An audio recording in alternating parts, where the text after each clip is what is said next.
What's up, Cincinnati? Get loud. This is a very, very big deal. Voters overwhelmingly chose former County Clerk Aftab Purival as mayor 4 years ago, and he's running again for the office, even amid speculation he might be a good candidate for a higher office. His administration has faced its share of controversy, including the debate over the convention center, the sale of the Southern Railroad, and high-profile development projects like the latest one in Hyde Park.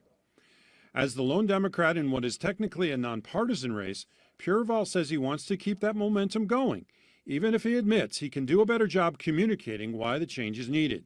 Now, when you're dealing with these really difficult, generationally challenging issues, there's going to be folks who disagree with the direction.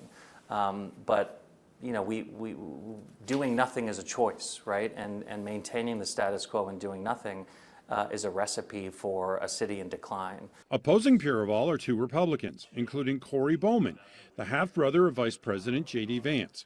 He says he hasn't gotten any campaign advice from his famous older sibling, but hopes the connection brings attention to the race.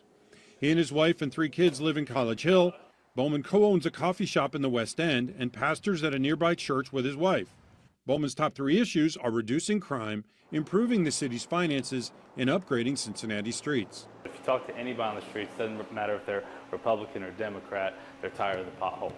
They're tired of how the streets are. And so no matter what is being done, which, you know, we're looking extensively into the budget committees and into how things are prioritized, you can't just sit there and say, I'm going to devote more money to it. The third candidate is Republican Brian Frank of Mount Adams, a former P&G executive who wants to privatize the city's health department and build an aerial trolley between Mount Adams and the Hard Rock Casino to attract tourism. He also previously posted that current Cincinnati city manager Cheryl Long was a DEI hire. Frank apologized for that, but said he would still replace Long if elected, and says he got into the race to provide voters a different perspective than the incumbent Purival. Well, I think they need to understand that the mayor, even though he's labeled as a Democrat, is more of a socialist, and he's not in the best interests of our city.